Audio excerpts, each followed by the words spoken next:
ഏറെക്കാലമായി കാത്തിരുന്ന ഒരു യാത്ര കസിരംഗ നാഷണൽ പാർക്ക്. നമ്മൾ ഇതുവരെ യാത്ര ചെയ്തിട്ടുള്ള മറ്റ് ഇന്ത്യൻ കാടുകളെ അപേക്ഷിച്ച് തികച്ചും വ്യത്യസ്തമായ ഒരു അനുഭവമാണ് കാസിരംഗയിലൂടെയുള്ള ഈ യാത്ര. നമ്മുടെ സ്വകാര്യ അഹങ്കാരമായ ഒറ്റക്കൊമ്പൻ കാണ്ടാമൃഗത്തെ കാണാൻ വേണ്ടിയിട്ട് ഇന്ത്യയുടെ വടക്ക് കിഴക്കൻ സംസ്ഥാനമായ ആസാമിലെ കസിരംഗ നാഷണൽ പാർക്കിലേക്കാണ് ഇന്നത്തെ യാത്ര. നമ്മൾ പുതിയതായിട്ട് എടുത്ത നിക്കോണിൻ്റെ S8 ക്യാമറയും കൊണ്ട് അവിടെ ചെന്നിട്ട് നമ്മുടെ കാസിരംഗയിലെ ബിഗ് 5-ൽപ്പെട്ട 1 ഹോൺഡ് റൈനോസും അതുപോലെ ഏഷ്യാറ്റിക് വാട്ടർ ബഫലോയും അടക്കമുള്ള ആനിമൽസിനെയും പിന്നെ ഒരുപാട് വാട്ടർ ബേർഡ്സിനെയും എക്സ്പ്ലോർ ചെയ്യുന്ന ഒരു വീഡിയോയും കൂടിയാണ് ഇത്. നമ്മുടെ സൗത്ത് ഇന്ത്യൻ കാടുകളിൽ നിന്നും തികച്ചും വ്യത്യസ്തമായ ഭൂപ്രകൃതിയും അതുപോലെ പക്ഷിമൃഗാദികളും ഒക്കെയുള്ള ഈ വീഡിയോ നിങ്ങൾക്ക് ഒരുപാട് പുതിയ അറിവുകളോടൊപ്പം മികച്ചൊരു ദൃശ്യാനുഭവം കൂടിയായിരിക്കും.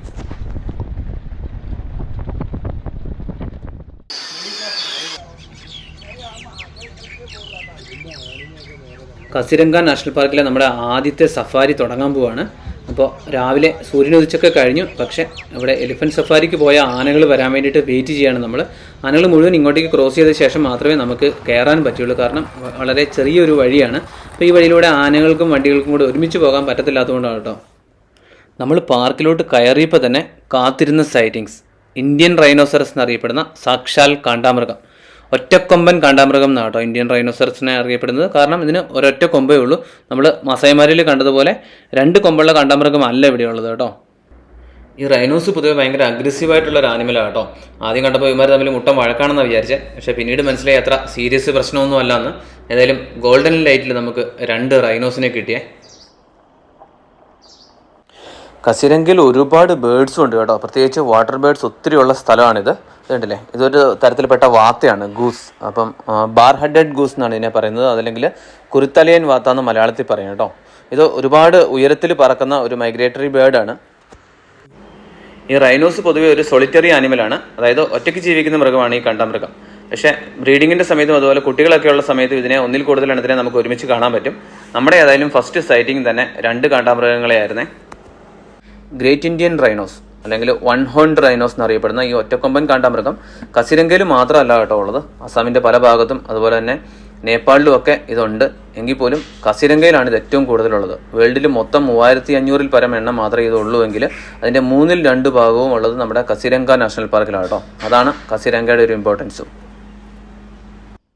ഇന്ത്യയിൽ മാത്രമല്ല കാണപ്പെടുന്നതെന്ന് ഞാൻ പറഞ്ഞല്ലോ. എന്നിട്ടും എന്തുകൊണ്ടാണ് ഇതിനെ ഇന്ത്യൻ റൈനോസ് എന്ന് വിളിക്കുന്നത് ചോദിച്ചാൽ ഇന്ത്യൻ സബ് കോണ്ടിനെന്റിൽ മാത്രമേ ഇതുള്ളൂ കേട്ടോ. നമ്മുടെ ആഫ്രിക്കയിലൊക്കെ കാണപ്പെടുന്നത് ആഫ്രിക്കൻ റൈനോസ് എന്നറിയപ്പെടുന്ന വേറൊരു ടൈപ്പ് കാണ്ടാമൃഗമാണ്. അതിനാണ് 2 കൊമ്പുള്ളത്. നമ്മുടെ ആഫ്രിക്കൻ സീരീസിലെ ലാസ്റ്റ് നെയ്റോബി നാഷണൽ പാർക്ക് വീഡിയോയിൽ അതിനെ കണ്ടു. അപ്പോൾ അത് കാണാത്തവരുണ്ടെങ്കിൽ അതിൻ്റെ ലിങ്ക് ഞാൻ വീഡിയോയുടെ ഡിസ്ക്രിപ്ഷനിൽ കൊടുത്തേക്കാമേ. ലോകത്തിൽ മൊത്തം ഈ 3500-ൽ പരം എണ്ണം മാത്രമേ ഉള്ളൂ. അതിൽ ഭൂരിഭാഗവും കസിരംഗയിലാണെന്ന് ഞാൻ പറഞ്ഞല്ലോ. അപ്പം ആകെ ഇത്രയോ എണ്ണയേ ഉള്ളൂ എന്നുള്ളത് കൊണ്ടാണ് നമ്മുടെ IUCNൻ്റെ വൾണറബിൾ കാറ്റഗറിയിൽ അല്ലെങ്കിൽ എൻഡേഞ്ചേർഡ് ലിസ്റ്റിൽ പെട്ടതാണ് ഈ കാണ്ടാമൃഗം. അതുകൊണ്ട് തന്നെ ഇതിനെ പ്രൊട്ടക്റ്റ് ചെയ്യാൻ വേണ്ടിയിട്ട് പ്രത്യേകം തിരഞ്ഞെടുത്ത ഒരു നാഷണൽ പാർക്കാണ് നമ്മുടെ കസിരംഗ നാഷണൽ പാർക്ക്.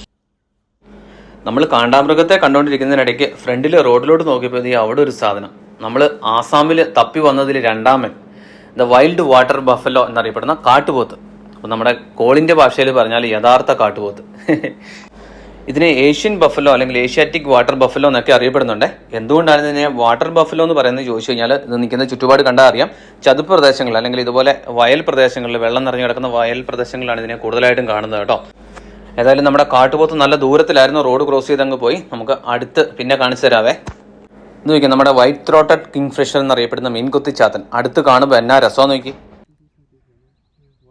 ഇത് വീണ്ടും വളരെ റയറായിട്ടുള്ളൊരു സാധനം. ഒറ്റനോട്ടത്തിൽ കണ്ടു കഴിഞ്ഞാൽ നമ്മുടെ കേഴമാനാണെന്ന് തോന്നുമെങ്കിലും ഇത് കേഴയല്ല. നമ്മുടെ കേഴമാനോടും അതുപോലെ പുള്ളിമാനോടും ഒക്കെ സാമ്യമുള്ള ഇതിൻ്റെ രണ്ടിൻ്റെയും കൂടെ ഒരു മിക്സ് ആണെന്ന് തോന്നുന്ന ഇന്ത്യൻ ഹോഗ് ഡിയർ എന്നറിയപ്പെടുന്ന ഒരു തരത്തിൽപ്പെട്ട മാന കേട്ടോ ഇത്. സൂക്ഷിച്ച് നോക്കിയിട്ടുണ്ടെങ്കിൽ അതിൻ്റെ മേത്ത് ചെറിയ മാഞ്ഞു തുടങ്ങിയേക്കുന്ന അല്ലെങ്കിൽ മങ്ങിയ പുള്ളികൾ കാണാൻ പറ്റും കേട്ടോ. എന്ന് വെച്ചാൽ ഇത് പുള്ളിമാനല്ല, അതുപോലെ കേഴയും അല്ല. ഞാൻ മുന്നേ പറഞ്ഞ പോലെ ഹോഗ് ഡിയർ ആണ്. നമ്മൾ പാർക്കിലോട്ട് കയറിയ ശേഷം ദൂരോട്ട് എങ്ങും പോയില്ല. നമ്മൾ ആ നിൽക്കുന്ന സ്ഥലത്ത് വന്ന് ജസ്റ്റ് കയറിയ സ്ഥലത്ത് തന്നെയാണ് കേട്ടോ ഇതിനെല്ലാം കാണാൻ പറ്റുന്നത്. ഈ കാണ്ടാമൃഗത്തിൻ്റെ മെയിലിനെയും ഫീമെയിലിനെയും തമ്മിൽ തിരിച്ചറിയാൻ വലിയ പാടാണ്. ശരിക്കും രണ്ടിനും കൊമ്പുണ്ട്, മെയിലിനും ഫീമെയിലിനും ഈ കൊമ്പുള്ളത് കൊണ്ട് തന്നെ നമുക്ക് കൊമ്പ് വെച്ചിട്ട് തിരിച്ചറിയാൻ പറ്റത്തില്ല. പിന്നെ ഒരു ചെറിയ വലിപ്പ വ്യത്യാസം ഉണ്ടാവാറുണ്ട്. ഏകദേശം ഒരു അഡൾട്ട് മെയിൽ റൈനോ 2.2 ടൺ വരെയൊക്കെ വളരാറുണ്ട് കേട്ടോ, ആവറേജ്. പക്ഷെ അതേസമയം ഏറ്റവും വലുത് റിപ്പോർട്ട് ചെയ്തിട്ടുള്ളത് 4 ടണ്ണുള്ള കാണ്ടാമൃഗത്തെ റിപ്പോർട്ട് ചെയ്തിട്ടുണ്ട് കേട്ടോ. പക്ഷെ അത് വളരെ എന്നാ പറയണ്ടേ, റയറാണ്. ഫീമെയിൽ റൈനോ ആണെങ്കിൽ 1.6 to 1.8 ടൺ വരെയൊക്കെയാണ് ഭാരം വരാറുള്ളത് കേട്ടോ. 10 ആണ്, ഞാൻ പറഞ്ഞു തെറ്റിപ്പോയതല്ല. നമ്മുടെ ആനയൊക്കെ ഒരു 4 to 5 ടൺ ഒക്കെയാണ് ആവറേജ് ഭാരം വരാറുള്ളതെങ്കിൽ ഇത് ഒരു 2 ടൺ വരെയൊക്കെ മെയിൽ റൈനോ ഭാരം വരാറുണ്ട് കേട്ടോ. കരയിലെ വലിപ്പമേറിയ രണ്ടാമത്തെ ജീവി അല്ലെങ്കിൽ ഭാരം കൂടിയ രണ്ടാമത്തെ ജീവിയാണ് ഈ റൈനോ എന്ന് പറയുന്നത്. അത് ഈ റൈനോ അല്ല, വൈറ്റ് റൈനോ ആണ്. എന്നാലും ഈ റൈനോയും ഭാരത്തിൽ ഒട്ടും പുറകിലല്ല കേട്ടോ. അതുപോലെ കൊമ്പിൻ്റെ കാര്യത്തിലും ഈ മെയിലും ഫീമെയിലും തമ്മിൽ ചെറിയ ഡിഫറൻസ് ഉണ്ട്. മെയിലിൻ്റെ കൊമ്പ് പൊതുവെ വലുതായിരിക്കും എന്നാണ് പറയപ്പെടുന്നത്. പക്ഷേ അത് നമുക്ക് വലിപ്പം വെച്ചിട്ട് തിരിച്ചറിയാൻ വലിയ പാടായിരിക്കും. ഒരു അഡൾട്ട് മെയിൽ റൈനോയുടെ കൊമ്പ് ഏകദേശം 9 to 10 ഇഞ്ച് വരെയൊക്കെ വലിപ്പം വെക്കാറുണ്ട് കേട്ടോ. അതേസമയം 22 ഇഞ്ച് 22 ഇഞ്ച് വലിപ്പമുള്ള കൊമ്പുള്ള കാണ്ടാമൃഗത്തെയൊക്കെ മുൻപ് റിപ്പോർട്ട് ചെയ്തതായിട്ട് പറയുന്നുണ്ട്. ഞാൻ മുന്നേ പറഞ്ഞായിരുന്നല്ലോ, ഇരട്ടിയിൽ കൂടുതൽ ഭാരമുള്ള 4 ടൺ ഒക്കെ ഭാരമുള്ള കാണ്ടാമൃഗത്തെ റിപ്പോർട്ട് ചെയ്തിട്ടുണ്ട്. അതുപോലെ തന്നെ കൊമ്പും ഇതുപോലെ അബ്നോർമലി വലുതായിട്ടുള്ളതിനെ റിപ്പോർട്ട് ചെയ്തിട്ടുണ്ട് കേട്ടോ. നമ്മൾ കാസിരംഗ നാഷണൽ പാർക്കിലോട്ട് കയറിയിട്ട് ഒരു 1/2 കിലോമീറ്റർ ഇങ്ങോട്ട് വന്നതേ ഉള്ളൂ കേട്ടോ. അപ്പോൾ തന്നെ ഇതുപോലെ വലിയൊരു കണ്ടമാണ്. അപ്പോൾ അവിടുന്ന് എങ്ങോട്ടും പോടി വന്നില്ല. നമുക്കൊരു 1/4 മണിക്കൂർ ഇവിടെ തന്നെ സ്പെൻഡ് ചെയ്യാൻ പാകത്തിന് ഒരുപാട് ആനിമൽസ് ഇതിനകത്തുണ്ടായിരുന്നേ. ഇതല്ലേ, അങ്ങ് ദൂരെ അക്കരയായിട്ട് വീണ്ടും ഒരു കാണ്ടാമൃഗം. അങ്ങനെ അങ്ങോട്ടും ഇങ്ങോട്ടും മാറിയിട്ട് ഇഷ്ടം പോലെ കാണ്ടാമൃഗവും അതുപോലെ കാട്ടുപോത്തുകളും ഹോഗ് ഡിയേഴ്സും ഒരുപാട് വാട്ടർ ബേർഡ്സും ഈ ഒരു ഏരിയയിൽ തന്നെയുണ്ട് കേട്ടോ. അതും ഗോൾഡൻ ലൈറ്റിൽ. അതുകൊണ്ട് വേറെ അങ്ങോട്ട് പോകാതെ ഒരു 3/4 മണിക്കൂർ കണ്ണും പൂട്ടി ഇവിടെ അങ്ങ് സ്പെൻഡ് ചെയ്തേ. ഇതുണ്ടല്ലോ ഒരു കാട്ടുപോത്ത് നിൽക്കുന്നത്. മുന്നേ ആ റോഡ് ക്രോസ് ചെയ്ത് പോയ സാധനം കേട്ടോ, അങ്ങോട്ടേക്ക് മാറി നിൽക്കുന്നുണ്ട്. ഈ വളരെ കുറഞ്ഞ ഏരിയയിൽ തന്നെ ഇത്രയും ആനിമൽസിനെ കണ്ടപ്പോഴത്തേക്കും ഏതിനെ ആദ്യം എടുക്കണം എന്നുള്ളൊരു കൺഫ്യൂഷനായിരുന്നു കേട്ടോ. കാരണം ക്യാമറ എങ്ങോട്ട് തിരിച്ചാലും അവിടെയെല്ലാം എന്തെങ്കിലുമൊക്കെ ആയിട്ട് എടുക്കാനുണ്ട്. അപ്പോൾ നമ്മൾ സഫാരി സ്റ്റാർട്ട് ചെയ്തേക്കുന്നത് കസിരംഗയുടെ വെസ്റ്റേൺ ഗേറ്റ് വഴിയാണ് കേട്ടോ. അവിടുന്ന് കയറി ഒരു കുറച്ചിങ്ങ് വന്നപ്പോഴത്തേക്കുമാണ് ഞാൻ മുന്നേ പറഞ്ഞ പോലെ ഈ കാഴ്ചകളെല്ലാം. എന്നെ രസമെന്ന് നോക്കി പക്ഷിയെ കാണാൻ വേണ്ടിയിട്ട്. യൂറേഷ്യൻ കെസ്ട്രൽ അല്ലെങ്കിൽ കോമൺ കെസ്ട്രൽ എന്നറിയപ്പെടുന്ന ഒരു ഫാൽക്കണാണ് കേട്ടോ ഇത്. വെറിയൻ ബുള്ളെന്ന് പറയും മലയാളത്തിൽ. ഇന്ത്യയിൽ നമ്മുടെ നോർത്ത് ഈസ്റ്റ് ഭാഗങ്ങളിലാണ് ഏറ്റവും കൂടുതലായിട്ട് ഇതിനെ കാണപ്പെടുന്നത്. നല്ല ഒന്നാം തരം ഒരു ഇരപിടിയൻ പക്ഷിയാണ് കേട്ടോ. കസിരംഗയിലെ ഒരു സ്ഥിരം കാഴ്ച കേട്ടോ ഇതുപോലെ കണ്ടാമൃഗങ്ങളും മാനുകളും ഒക്കെ ഒരുമിച്ച് നിന്ന് മേയുന്നത്. സാധാരണ എന്തിനെ കണ്ടാലും അതിൻ്റെ നേരെ ചാർജ് ചെയ്യുന്നതാണ് ഈ കണ്ടാമൃഗങ്ങളെങ്കിൽ മാനുകളോട് വലിയ പ്രശ്നം നിങ്ങൾക്ക് ഇല്ലാന്ന് തോന്നുന്നു കേട്ടോ. ഇവിടെ കണ്ടമാനം മാനുകളുണ്ട്. പ്രത്യേകിച്ച് നമ്മുടെ ഹോഗ് ഡിയറും അതുപോലെ സ്വാം ഡിയറും ഒക്കെ ആയിട്ട് ഇഷ്ടം പോലെ ഉണ്ട് കേട്ടോ. ഇതേ രാവിലെ വന്ന് നിന്ന സ്പോട്ടിൽ നിന്ന് എങ്ങോട്ടും പോയില്ല എന്ന് ഞാൻ പറഞ്ഞില്ലേ. നമുക്കൊടുവിൽ ഇവിടെ വെച്ച് തന്നെ ഇതേ കാണ്ടാമൃഗത്തിൻ്റെ റോഡ് ക്രോസിങ്ങും കൂടെ കിട്ടിയേ. എന്നെ കാഴ്ചയെന്ന് നോക്കി, റോഡിന് കുറുകെ പോകുന്ന സാധനത്തെ കണ്ടോ. നമ്മൾ നാട്ടിലെ ആനയുടെയൊക്കെ എലഫൻറ്റ് ക്രോസിംഗ് ഒക്കെ കിട്ടാൻ വേണ്ടിയിട്ട് വെയിറ്റ് ചെയ്ത് നിൽക്കാറില്ലേ എന്ന് പറഞ്ഞ പോലെയാണ് കേട്ടോ ഇവിടെ കാണ്ടാമൃഗങ്ങൾ ക്രോസ് ചെയ്യണത്. ഞാൻ മുന്നേ പറഞ്ഞില്ലായിരുന്നു എന്തിനെ കണ്ടാലും ഇവ ചാർജ് ചെയ്യാറുണ്ടെന്ന്. ഭയങ്കര അഗ്രസീവാണ് ഈ കാണ്ടാമൃഗങ്ങൾ. അതിൻ്റെ ഒരു പ്രധാന കാരണം എന്ന് പറഞ്ഞാൽ നിങ്ങൾക്ക് കാഴ്ചശക്തി തീരെ കുറവാണ്. അപ്പം ദൂരെയുള്ള സാധനങ്ങളെയൊക്കെ ഒരു വളരെ ബ്ലേഡായിട്ട് കാണുള്ളൂ. അപ്പോൾ അതുങ്ങൾ ശരിക്കും പറഞ്ഞാൽ ശത്രുക്കളാണെന്നോ അല്ലെങ്കിൽ ഇവയ്ക്ക് പിന്നെ ത്രെറ്റാണെന്നോ ഒക്കെ വിചാരിച്ചിട്ടാണ് എന്തിൻ്റെ നേരെയും ചാർജ് ചെയ്യാറുള്ളത്. ചില സമയത്തൊക്കെ മരങ്ങളുടെ നേരെയും പാറകളുടെ നേരെയൊക്കെ ഇവ ചാർജ് ചെയ്യാറുണ്ടെന്നാണ് കേട്ടിട്ടുള്ളത് കേട്ടോ. എന്തായാലും ആശാൻ്റെ പോക്ക് കണ്ടോ, എന്നാ രസമാണെന്ന് നോക്കി. അങ്ങനെ കുറേ നേരം അവിടെ നിന്ന് ഒരുപാട് കാഴ്ചകളൊക്കെ കണ്ട ശേഷം നമ്മൾ അടുത്ത സ്ഥലം പിടിക്കാമെന്ന് തീരുമാനിച്ചേ. അപ്പോൾ കസിരംഗയിലെ ഒരു പ്രധാനപ്പെട്ട ലാൻഡ്സ്കേപ്പ് എന്ന് പറഞ്ഞു കഴിഞ്ഞാൽ ഒരുപാട് ചതുപ്പ് പ്രദേശങ്ങളും പിന്നെ ഇടയ്ക്കൂടെ ചെറിയ കാടുകളും പിന്നെ അതിനിടയ്ക്ക് വലിയ വലിയ ശരിക്കും തിക്ക് ഫോറസ്റ്റും ഒക്കെ വരുന്ന തരത്തിലുള്ളൊരു ലാൻഡ്സ്കേപ്പ് ആട്ടോ ഇവിടെ. അതുകൊണ്ട് തന്നെ ഈ തെളിഞ്ഞ പ്രദേശത്ത് ഒരുപാട് ആനിമൽസിനെ കാണാൻ സാധ്യതയുണ്ട്. ഇത് വീണ്ടും കുറേ ഇന്ത്യൻ ഹോഗ് ഡിയേഴ്സ്. നമ്മുടെ നാട്ടിൽ ശരിക്കും പറഞ്ഞാൽ പുള്ളിമാനുകളെ കാണുന്ന പോലെ ഇവിടെ എവിടെയൊക്കെ ആയിട്ട് ഇഷ്ടം പോലെ ഇതിനെ കാണാറുണ്ട്. ശരിക്കും പറഞ്ഞാൽ ഇതൊരു റയർ അല്ലെങ്കിൽ എന്നാ പറയണ്ടേ വംശനാശ ഭീഷണി നേരിടുന്ന ഒരു ആനിമൽ ആണെങ്കിലും നമുക്ക് കസിരംഗയിൽ വന്നു കഴിഞ്ഞാൽ ഇതിനെ ഇഷ്ടം പോലെ കാണാൻ പറ്റും കേട്ടോ. ഈ ചതുപ്പ് പ്രദേശങ്ങളിലൊക്കെ ഇഷ്ടം പോലെ മീനുകളുള്ളതുകൊണ്ടായിരിക്കും കേട്ടോ. മരംകൊത്തികളും അതുപോലെ വാട്ടർ ബേർഡ്സും ഒക്കെ ഇഷ്ടം പോലെയുണ്ട്. നമ്മുടെ മീൻ കൊത്തിച്ചാത്തൻ ഇരിക്കുന്നതുണ്ടോ, വൈറ്റ് ത്രോട്ടഡ് കിങ് ഫിഷർ നമ്മൾ മുന്നേ കണ്ടില്ലായിരുന്നു. കിങ് ഫിഷർ കൂടാതെ വേറെയും മീൻപിടുത്തക്കാർ ഇറങ്ങിയിട്ടുണ്ട് കേട്ടോ. ഇത് നമ്മുടെ ഒരു ഹെറോണാണ്. ചെറുമുണ്ടി എന്ന് മലയാളത്തിൽ പറയും, മീഡിയം മീഗ്രേറ്റ് എന്ന് ഇംഗ്ലീഷിൽ പറയുന്ന ഒരു പിന്നെ ഹെറോണാണ് കേട്ടോ. ഇത് കൂടെ കാണുന്നത് നമ്മുടെ ബാർ ഹെഡഡ് ഗൂസ് മുന്നേ കണ്ടിട്ടുണ്ടായിരുന്നില്ലേ. എല്ലാവരും ഓടി നടന്ന് മീൻപിടുത്തമാണ്. ചതുപ്പ് പ്രദേശങ്ങളും കാടും മിക്സ് ചെയ്ത് കിടക്കുമെന്ന് ഞാൻ പറഞ്ഞില്ലായിരുന്നു. ഇപ്പം നമ്മൾ ചതുപ്പൊക്കെ പിന്നിട്ട് ഒരു കാട്ടിലേക്ക് കയറുകയാണ്. ഉള്ള കാടുകളാണെങ്കിൽ നല്ല തിക്ക് കേട്ടോ, നല്ല രസമാണ് കാടിനകത്തൂടെയുള്ള യാത്ര.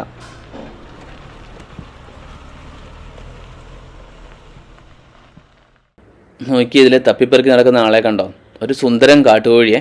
സുന്ദരൻ എന്ന് പറഞ്ഞത് വെറുതെ അല്ല, നമ്മുടെ നാട്ടിൽ കാണുന്നതിനെക്കാട്ടിലും നല്ല ബ്രൈറ്റ് കളറും അതുപോലെ നല്ല വലുപ്പമുണ്ട് കേട്ടോ ഇവിടുത്തെ കോഴിക്ക്. ശരിക്കും നാട്ടിലൊക്കെ കാണുമ്പോഴത്തേക്കും നമ്മൾ ഇതിനെ ഒരു ഫോട്ടോയോ വീഡിയോ ഒക്കെ എടുക്കണമെങ്കിൽ ഭയങ്കര കഷ്ടപ്പാടാണ്. കാരണം അത് നമ്മുടെ പ്രസൻസ് അറിഞ്ഞാൽ ദൂരെ നിന്ന് തന്നെ അത് ഓടിപ്പോവേ. പക്ഷേ ഇവിടെ അത്ര അടുത്തേക്ക് ചെന്നാൽ മാത്രമേ ഇത് പോകത്തുള്ളൂ. അതല്ലെങ്കിൽ കുറച്ച് ഡിസ്റ്റൻസിലൊക്കെയാണെങ്കിൽ പുള്ളി മൈൻഡ് ചെയ്യാതെ നമുക്ക് ഇഷ്ടംപോലെ ഫോട്ടോയും വീഡിയോ ഒക്കെ എടുക്കാൻ സാധിക്കും. പൂവൻകോഴിയെ കാണാൻ മാത്രമേ ഇത്രയും കളർഫുള്ളൊക്കെ ആയിട്ടുള്ളൂ കേട്ടോ. ഇത്രയും ഭംഗി പിടക്കോഴിക്കില്ല, അത്രയും തൂവലുകളൊന്നുമില്ല കേട്ടോ. ഈ പൂവൻകോഴീനെ ഇംഗ്ലീഷിൽ പറയുന്നത് റൂസ്റ്റർ എന്നാണ്.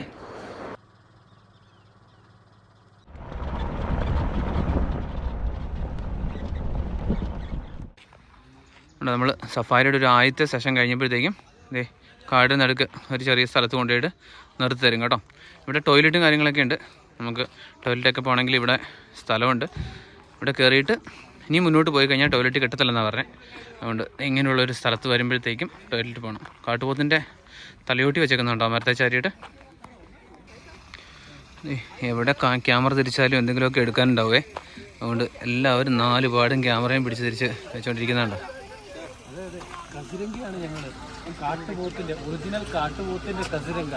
ഒറിജിനൽ കാട്ടുപോത്തിന്റെ കാശിരംഗ എന്ന് കോളിന്റെ ചിരി കണ്ടോ. നമ്മുടെ ഈ കസിരംഗ നാഷണൽ പാർക്കിലെ ഇവിടെ ബിഗ് 5 ആനിമൽസ്, ഇവിടുത്തെ പ്രധാനപ്പെട്ട സൈറ്റിങ്സ് എല്ലാം കൂടെ ചേർത്തിട്ടാണ് ബിഗ് 5 എന്ന് പറയുന്നത്. നമ്മൾ ആഫ്രിക്കയിൽ മസൈമാരിയിലൊക്കെ പോകുമ്പോൾ അവിടെ ബിഗ് 5 എന്ന് പറഞ്ഞിട്ട് അവിടുത്തെ പ്രധാനപ്പെട്ട സൈറ്റിങ്സ് ഉണ്ടല്ലോ, പ്രധാനപ്പെട്ട ആനിമൽസ്. അപ്പോൾ ഇവിടെ അങ്ങനെ വരുന്നതെന്ന് പറഞ്ഞാൽ മെയിൻ നമ്മുടെ റൈനോസറസ് ആണ്, കണ്ടാമൃഗം. പിന്നെ അത് കഴിഞ്ഞ് ആന, ഇവിടെ ആസാമിലെ ആനകൾ ഭയങ്കര ഫേമസ് ആണല്ലോ. പിന്നെ അത് കഴിഞ്ഞിട്ട് നമ്മുടെ ടൈഗർ വരുന്നുണ്ട്. ഇവിടെ ഗോൾഡൻ ടൈഗർ അടക്കമുള്ള ടൈഗറൊക്കെ ഉണ്ട്.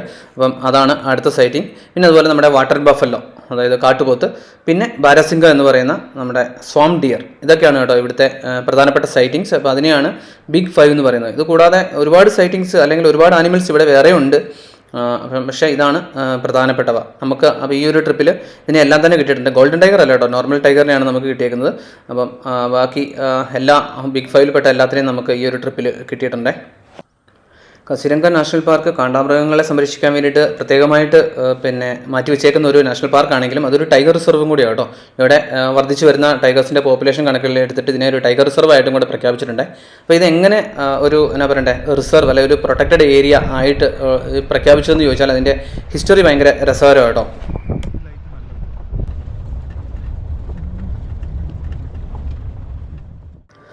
പണ്ട് ഇന്ത്യയിലെ വൈസ്രോയി ആയിരുന്ന കഴ്സൺ പ്രഭുവിൻ്റെ ഭാര്യ മേരി കഴ്സൺ കാണ്ടാമൃഗങ്ങളെ കാണാൻ വേണ്ടിയിട്ട് ആസാമിൽ ചെന്നിട്ട് അവിടെ എല്ലാം കറങ്ങി നടന്നിട്ട് ഒരെണ്ണത്തിനെ പോലും കാണാൻ പറ്റിയില്ല കേട്ടോ. കാരണം ഈ പോച്ചിങ് കാരണം അല്ലെങ്കിൽ വേട്ടയാടപ്പെടുന്നത് കാരണം അത് ഏകദേശം വംശനാശത്തിൻ്റെ വക്കിലെത്തിയിരുന്നു.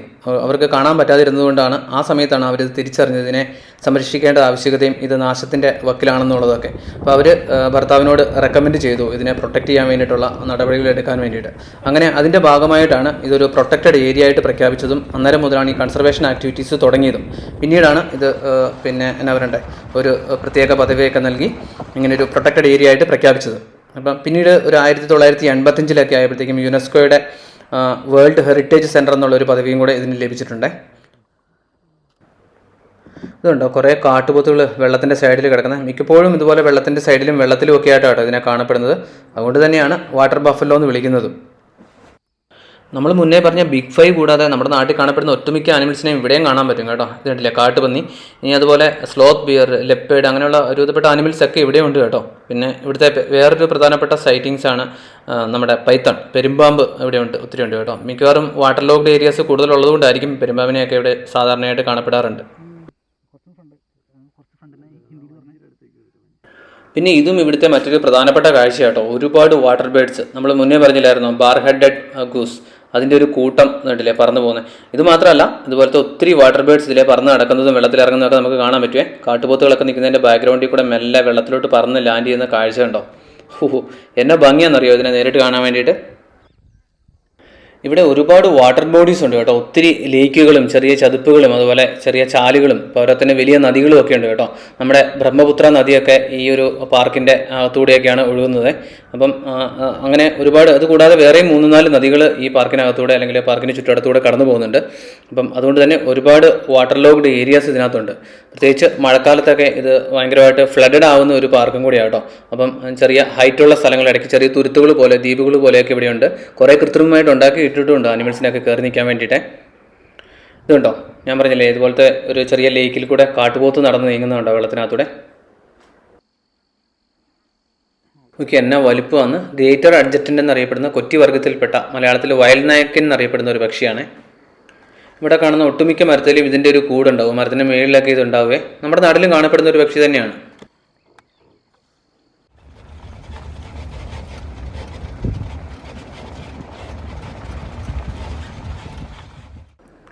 ഈ പോച്ചസിൻ്റെ ത്രെറ്റ് ഉള്ളതുകൊണ്ട് തന്നെ ഇവിടെ കൺസർവേഷൻ്റെ ഭാഗമായിട്ട് ഇതിനകത്തൂടെ ഗാർഡുമാർ എപ്പോഴും റോന്തി ചുറ്റുന്നുണ്ട് കേട്ടോ. അവരെന്തോ ഫീൽഡ് വാക്കിന് പോവാണ്. നോക്കിയൊരു മരത്തിൽ 2 മൂങ്ങകൾ ഇരുന്ന് ഉറങ്ങുന്നേ. ഉറക്കമല്ലെന്ന് തോന്നുന്നു കേട്ടോ, ഇടയ്ക്ക് കണ്ണൊക്കെ തുറന്ന് നോക്കുന്നുണ്ട്. 2 അല്ല, ഈ മരത്തിൽ അവിടെ ഇവിടെയായിട്ട് സെയിം മരത്തിൽ തന്നെ പല സ്ഥലത്ത് കുറേ എണ്ണം ഉണ്ട് കേട്ടോ. നോക്കിയേ, വേറൊരാൾ സ്പോട്ടഡ് ഔൾട്ട് എന്നാണ് കേട്ടോ ഇതിനെ പറയുന്നത്. വലുപ്പത്തിൽ വളരെ ചെറുതാണിത്. ഏതായാലും നല്ല രസമുണ്ട് കാണാൻ. ഞാൻ നമ്മുടെ ക്യാമറ ഒന്ന് അപ്ഗ്രേഡ് ചെയ്തു കേട്ടോ. ഞാൻ നിക്കോണിലേക്ക് മാറി. നിക്കോണിൻ്റെ Z8 എന്ന് പറഞ്ഞൊരു ക്യാമറയാണ് ഇപ്പോൾ യൂസ് ചെയ്യുന്നത്. ഫുൾ ഫ്രെയിമാണ്. ഇപ്പോൾ പുതിയ ക്യാമറയിൽ തകർത്ത് ഷൂട്ടിംഗ് നടക്കുക കേട്ടോ. ഒരു രക്ഷയില്ലാത്ത ക്യാമറയാണ്. ക്യാമറയുടെ കൂടുതൽ ഡീറ്റെയിൽസ് ഒക്കെ ഞാൻ വഴിയെ പറഞ്ഞു തരാം. ഇപ്പോൾ നിലവിൽ 8K 60 ഫ്രെയിംസ് പെർ സെക്കൻഡ് ഒക്കെ ഷൂട്ട് ചെയ്യാൻ കേപ്പബിൾ ആയിട്ടുള്ളൊരു ക്യാമറയാണ്. പക്ഷേ 8K ഒന്നും നമ്മളിപ്പോൾ നിലവിൽ ഷൂട്ട് ചെയ്യുന്നില്ല. 4Kയിലൊക്കെ ഷൂട്ടിംഗ് ഉള്ളൂ കേട്ടോ. പതിയെ 8Kയിലോട്ടൊക്കെ സ്വിച്ച് ചെയ്യാം. ഇതിൻ്റെ ഔട്ട് പ്രത്യേകിച്ച് പറയേണ്ട കാര്യമില്ലല്ലോ, ഫുൾ ഫ്രെയിമാണ്. അതുപോലെ നിക്കോണിൻ്റെ ഏറ്റവും ടോപ്പ് മോഡലിലുള്ള ഒന്നാണ്. അപ്പം കൂടുതൽ ക്യാമറ വിശേഷങ്ങളൊക്കെ വരും വീഡിയോകളിലൊക്കെ ആയിട്ട് പങ്കുവെക്കാമേ. അപ്പോൾ നമുക്ക് ക്യാമറ ഒക്കെ വാങ്ങാൻ വേണ്ടിയിട്ട് നമ്മളെ സപ്പോർട്ട് ചെയ്തേക്കുന്നത് തൃശ്ശൂരിലെ ജീനോമാണ്. ജീനോമിലെ മുരളിച്ചേട്ടനാണ് കേട്ടോ. പ്രശസ്ത വൈൽഡ് ലൈഫ് ഫോട്ടോഗ്രാഫറും അല്ലെങ്കിൽ ഒരു ക്യാമറ സ്പെഷ്യലിസ്റ്റും ഒക്കെയാണ് മുരളിച്ചേട്ടൻ. നിക്കോണിൻ്റെ ഒഫീഷ്യൽ ഡീലറും കൂടിയാണ് കേട്ടോ. അപ്പം നിങ്ങൾക്ക് ക്യാമറയൊക്കെ വാങ്ങാൻ താല്പര്യമുണ്ടെങ്കിൽ മുരളിച്ചേട്ടനെ കോൺടാക്ട് ചെയ്യുകയാണെങ്കിൽ നല്ല ഡിസ്കൗണ്ടിൽ, കേരളത്തിൽ എനിക്ക് തോന്നുന്നു ഏറ്റവും ബെസ്റ്റ് ഡിസ്കൗണ്ടിൽ നിക്കോൺ ക്യാമറാസ് പുള്ളിയുടെ അടുത്ത് നിന്ന് വാങ്ങാൻ പറ്റുമേ. അപ്പോൾ നമ്മുടെ പുതിയ ക്യാമറയുടെ ഡീറ്റെയിൽസും അതുപോലെ മുരളിച്ചേട്ടൻ്റെ കോൺടാക്ട് നമ്പറൊക്കെ വീഡിയോയുടെ ഡിസ്ക്രിപ്ഷനിൽ കൊടുത്തിട്ടുണ്ട്. ഇത് നോക്കി, അടുത്തയാൾ എന്നാ രസമുള്ളൊരു പക്ഷിയാന്ന് നോക്കി. കഴുത്ത് നല്ല തിളങ്ങുന്ന ബ്ലൂ കളറ്. പക്ഷേ ഇതിൻ്റെ പേര് ബ്ലാക്ക് നെക്ഡ് സ്റ്റോക്ക് എന്നാണ് കേട്ടോ. അതായത് കൊറ്റി വർഗ്ഗത്തിൽപ്പെട്ട ഒരു പക്ഷിയാണ്. കഴുത്ത് നല്ല തിളങ്ങുന്ന നീല കളറായിട്ടും ബ്ലാക്ക് നെക്ഡ് സ്റ്റോക്ക് എന്നാണ് അറിയപ്പെടുന്നത്. ഇത് കസേരയിൽ ഇരിക്കുന്ന പോലെ ഇരിക്കുന്നുണ്ടോ.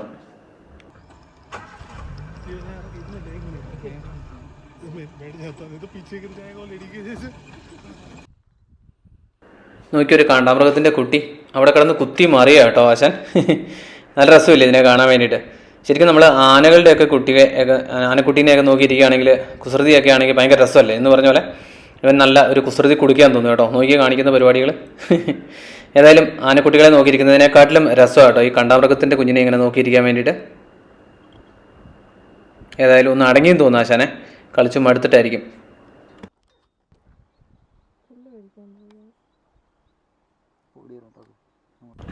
അപ്പം നമ്മുടെ ഈ ട്രിപ്പേ ട്രാവൽ വിത്ത് പിക്കോളിൻസ് ആൻഡ് ഡോട്ട് ഗ്രീൻ എന്ന് പറഞ്ഞ ഒരു പ്രോഗ്രാമിൻ്റെ ഭാഗമായിട്ട് നമ്മൾ വന്നേക്കുന്നതാണ്. നമ്മുടെ കൂടെ ഇന്ന് മൊത്തത്തിൽ 3 പേരാണ് ഉള്ളത് കേട്ടോ. കാശിരംഗയിൽ നമുക്ക് ഈ ഒരു സഫാരിയിൽ ജിപ്സിയാണ് ഇവിടെ മെയിനായിട്ട് സഫാരി വെഹിക്കിൾ ഉള്ളത്. അതിൽ മൊത്തം 5 പേരേ പറ്റുള്ളൂ. അതുകൊണ്ട് ഞാനും ഗോൾഡനും പിന്നെ ബാക്കി 3 പേരും കൂടി ആട്ടോ കൂടിയുള്ളത്. എല്ലാവരെയും വഴിയെ പരിചയപ്പെടാം. അപ്പോൾ ഇങ്ങനത്തെ ട്രിപ്പുകൾ നമ്മൾ ഇടയ്ക്കിടയ്ക്ക് നടത്തുന്നുണ്ട്.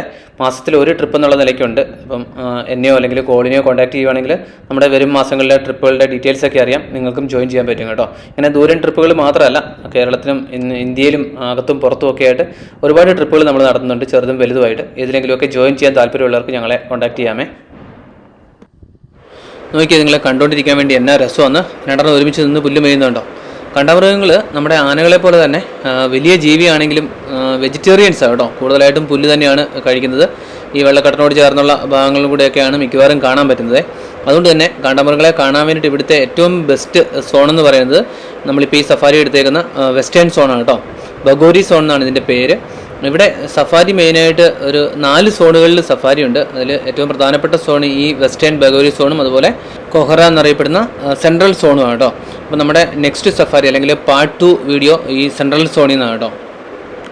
അതുപോലെ നിങ്ങൾ ടൈഗർ സൈറ്റിങ്സ് ഒക്കെയാണ് പ്രയോറിറ്റി കൊടുക്കുന്നതെങ്കിൽ സെൻട്രൽ സോൺ ആയിരിക്കും ഒന്നുകൂടെ നല്ലത്. പക്ഷേ എന്നാലും ഈ പറഞ്ഞ വെസ്റ്റേൺ സോണിലും അല്ലെങ്കിൽ ബാക്കി എല്ലാ സോണുകളിലും കണ്ടാമൃഗങ്ങളെയും ടൈഗറിനെയൊക്കെ കാണാൻ സാധ്യതയുണ്ട്. എന്നാലും ഏറ്റവും കൂടുതലായിട്ട് കണ്ടാമൃഗങ്ങളെ കാണുന്നത് ഈ വെസ്റ്റേൺ സോണിലും അതുപോലെ ടൈഗർ കിട്ടാൻ സാധ്യത നമ്മുടെ സെൻട്രൽ സോണിലുമാണ് കേട്ടോ.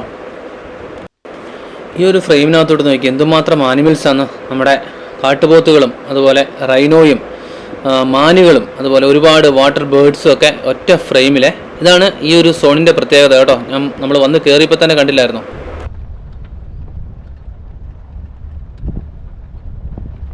അപ്പോൾ നമ്മൾ കാശിരംഗയിലെ ബിഗ് 5 പെട്ട അടുത്ത ആളെ കാണാൻ വേണ്ടി പോവാണേ. ഇതേ അക്കരെ നിൽക്കുന്ന ആൾക്കാരെ കണ്ടോ. ആനകളാട്ടോ, ആസാമിലെ ആനകൾ. ഇവിടെ ഒരുപാട് ആനകളുണ്ട്. അപ്പോൾ നമുക്ക് കസിരംഗയിലും ഇഷ്ടംപോലെ ആനകളെ കാണാൻ പറ്റുമേ. നമ്മുടെ ഇന്നത്തെ ആദ്യത്തെ എലിഫൻറ്റ് സൈറ്റിങ്സ് കേട്ടോ. ഒരു കൂട്ടമുണ്ട്. ആ പുല്ലിനകത്തൂടെയൊക്കെ നടക്കുന്നത് കണ്ടു കഴിഞ്ഞാൽ മനസ്സിലാവത്തില്ല. എനിക്ക് ആനയുടെ 2 ഇരട്ടി ഹൈറ്റിലാണ് പുല്ല് വളർന്നു നിൽക്കുന്നത് കേട്ടോ. ഇതിനകത്തൊക്കെ ആനയല്ല, എന്ത് നിന്നാലും നമുക്ക് കാണാൻ പറ്റത്തില്ല.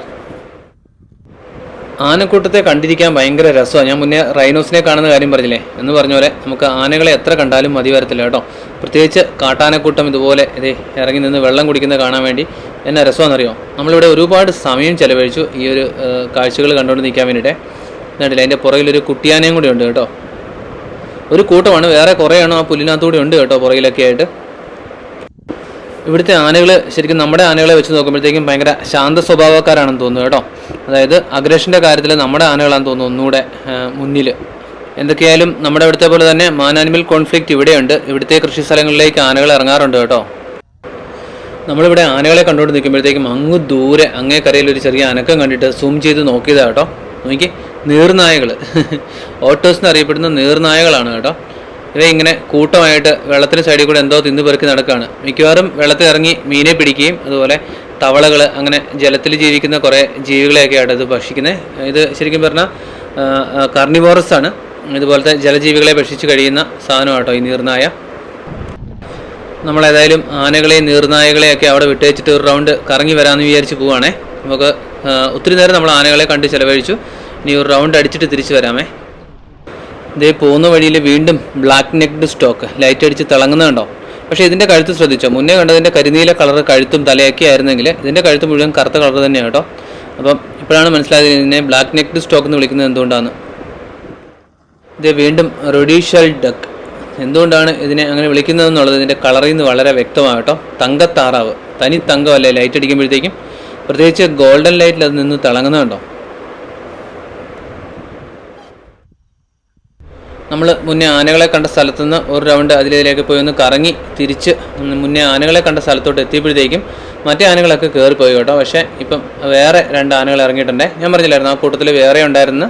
ഇത് വേറെ ഒരു തള്ളയും കുഞ്ഞുമാണേ. നോക്കി, അപ്പം ബാക്കിയൊക്കെ മെല്ലെ അകത്തോട്ട് കയറിപ്പോയപ്പോഴത്തേക്കും ഇവർ പുറത്തിറങ്ങി വന്നിട്ട് വെള്ളം കുടിക്കുകയും ചെളിവാരി കോരിയിടുകയൊക്കെയാണ്. അതിനിടയ്ക്കൂടെ കുട്ടിയാന പാല് കുടിക്കുന്നതുണ്ടോ. വെള്ളത്തിൽ അമ്മയുടെയും കുഞ്ഞിൻ്റെയും റിഫ്ലക്ഷനും കാണാവേ. നല്ല കിടുക്കൻ കാഴ്ചകളാണ് കേട്ടോ നമുക്കിവിടെ കിട്ടുന്നത്. പ്രത്യേകിച്ച് ഗോൾഡൻ ലൈറ്റിൽ ഭയങ്കര കിടുക്കൻ വിഷ്വൽസും പടമൊക്കെ നമുക്കിവിടെ കിട്ടും എന്നുള്ളതാണ് കേട്ടോ. അപ്പോൾ നമ്മുടെ കസിരംഗ നാഷണൽ പാർക്കിൽ സഫാരി ബുക്ക് ചെയ്യണമെങ്കിൽ പല ഓപ്ഷൻസ് ഉണ്ട്. ഇവിടെ പ്രധാനമായിട്ടും 2 തരത്തിലുള്ള സഫാരികളാണ് ഉള്ളത് കേട്ടോ. ഒന്ന് ജിപ്സി സഫാരി. അപ്പോൾ ജിപ്സി സഫാരിയിൽ മാക്സിമം 6 പേർക്കാണ് അറ്റ് എ ടൈം പോകാൻ പറ്റുന്നത്. പക്ഷേ 6 പേരെന്ന് പറഞ്ഞാൽ ചെറിയ ജിപ്സിയിൽ ഫോട്ടോയും വീഡിയോ ഒക്കെ എടുക്കാൻ വേണ്ടിയിട്ടാണ് ഭയങ്കര കൺജസ്റ്റഡ് ആയിരിക്കും. ഒരു 4-5 പേരൊക്കെ ആയിരിക്കും കംഫർട്ടബിളായിട്ട് പോകാൻ പറ്റുന്നത്. പിന്നെ അതല്ലാതെ ഉള്ള ഒരു ഓപ്ഷൻ എന്ന് പറഞ്ഞാൽ എലഫൻറ്റ് സഫാരിയാണ്. എലഫൻറ്റ് സഫാരി രാവിലെ ഏറ്റവും ആദ്യം നമ്മുടെ സഫാരി തുടങ്ങുന്നതിന് മുന്നെയാണ്. അപ്പോൾ 1 hour എലഫൻറ്റ് സഫാരി വരുന്നത്. അപ്പോൾ ജിപ്സി സഫാരി ആണെങ്കിൽ 4000 രൂപയാണ് ഒരു ജിപ്സിയുടെ ചാർജ് വരുന്നത്. പ്രധാനമായിട്ടും ഇതിൻ്റെ ബുക്കിംഗ് ഓൺലൈൻ വഴി നമുക്ക് ചെയ്യാം. അതല്ലെങ്കിൽ ഏതെങ്കിലുമൊക്കെ റിസോർട്ടുകളുമായിട്ട് ബന്ധപ്പെട്ട് സ്റ്റേയും സഫാരി എല്ലാം കൂടെ ഒരുമിച്ച് ബുക്ക് ചെയ്യാം കേട്ടോ. അപ്പോൾ അങ്ങനെ റിസോർട്ടുകളുടെ കൂട്ടത്തിൽ നിന്നാണ് നമ്മൾ ബുക്ക് ചെയ്യുന്നതെങ്കിൽ നമ്മളെ സഫാരി പിക്ക് ചെയ്യാൻ വേണ്ടിയിട്ട് റിസോർട്ടിൽ നിന്ന് തന്നെയായിരിക്കും സ്റ്റാർട്ട് ചെയ്യുന്നത്. അതുപോലെ റിസോർട്ടിൽ തന്നെ നമ്മളെ തിരിച്ചു കൊണ്ടുപോയി ഡ്രോപ്പ് ചെയ്യുകയൊക്കെ ചെയ്യും. നമ്മൾ ബുക്കിങ്ങിൻ്റെ തൊല്ലയൊന്നും അറിയുകയും വേണ്ട കേട്ടോ. ഇത് ആന നടന്നു വരുന്നതനുസരിച്ച് മാനുകൾ മാറിപ്പോകുന്നതാണ്ടോ. പേടിച്ചിട്ടാന്ന് തോന്നുന്നു കേട്ടോ.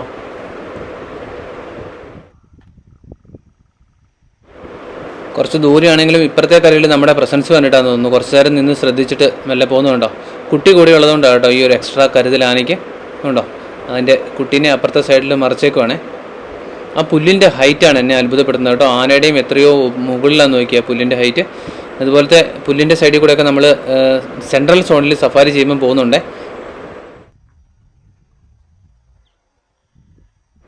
ഇപ്പം നമ്മുടെ നാട്ടിൽ നിന്നൊക്കെ ഇവിടെ എത്തിപ്പെടണമെങ്കിൽ ഏറ്റവും എളുപ്പമാർഗ്ഗം എന്ന് പറഞ്ഞാൽ ഫ്ലൈറ്റാണ്.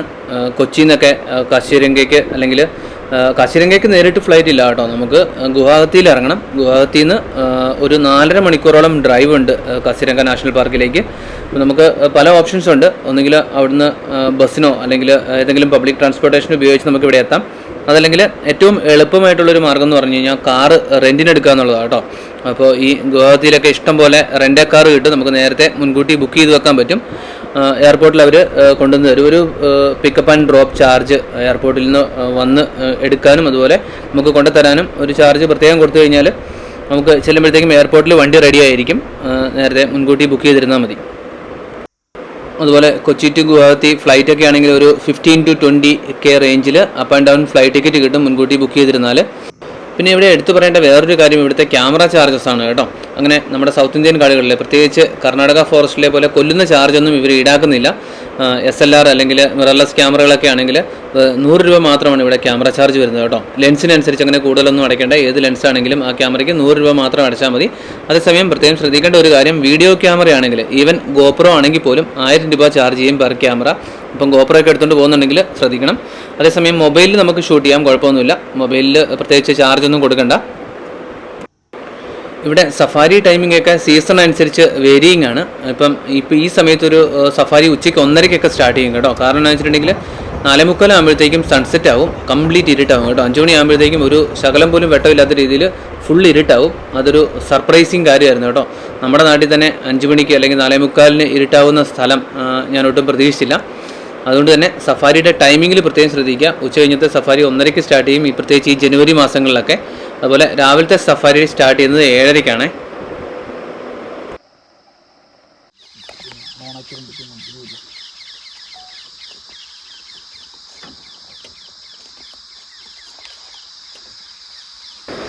ആകാശത്തിൻ്റെ കളർ കണ്ടോ. ഇനി അങ്ങോട്ടേക്ക് ക്യാമറ ഓഫ് ചെയ്യാൻ നേരമില്ലാത്ത രീതിയിൽ എന്നാ പറയണ്ടേ, വളരെ മനോഹരമായ കാഴ്ചകളാണ് കേട്ടോ. കാരണം എന്ന് വെച്ചിട്ടുണ്ടെങ്കിൽ ഈ ഒരു ഗോൾഡൻ ലൈറ്റിൽ നമുക്കറിയാം എന്ത് കിട്ടിയാലും ഭയങ്കര ഭംഗിയായിരിക്കും. അതുപോലെ സൺസെറ്റ് സീനുകളും കാര്യങ്ങളും ഒക്കെ ആയിട്ട്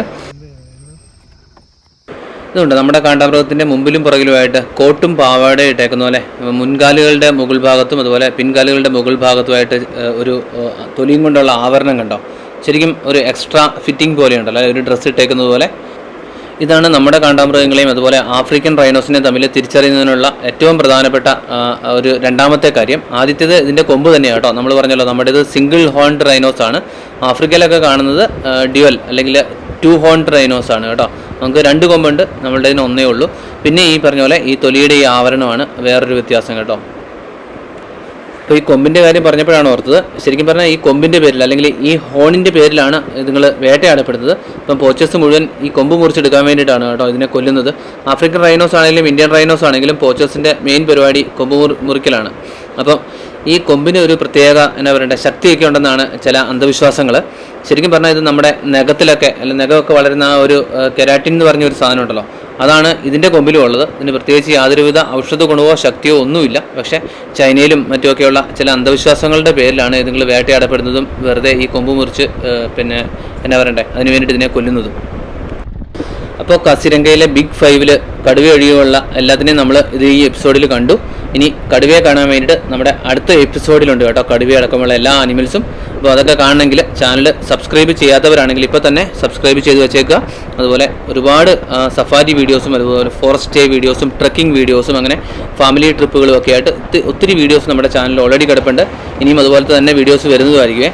അതുപോലെ ട്രിപ്പ് വിത്ത് പിക്കോളിൻസ് ആൻഡ് .green. അപ്പോൾ അങ്ങനെയുള്ള യാത്രകളിലൊക്കെ ഞങ്ങളോട് ചേരണമെങ്കിൽ ഉദാഹരണത്തിന് മസൈമാരെയൊക്കെ ഞങ്ങൾ പോകുന്നുണ്ട് കേട്ടോ. ഏപ്രിലിൽ ഞാൻ പോകുന്നുണ്ട്. അതുപോലെ മൈഗ്രേഷൻ സീസണിൽ കോളിൻ പോകുന്നുണ്ട്. അപ്പോൾ അതിൻ്റെയൊക്കെ ഡീറ്റെയിൽസ് അറിയണമെങ്കിൽ ഞങ്ങളെ കോൺടാക്ട് ചെയ്യുക. അതുപോലെ ഞങ്ങളുടെ ചാനലും ഇൻസ്റ്റാഗ്രാം അക്കൗണ്ടുകളൊക്കെ ഫോളോ ചെയ്ത് വെച്ചിരുന്നേക്കുക.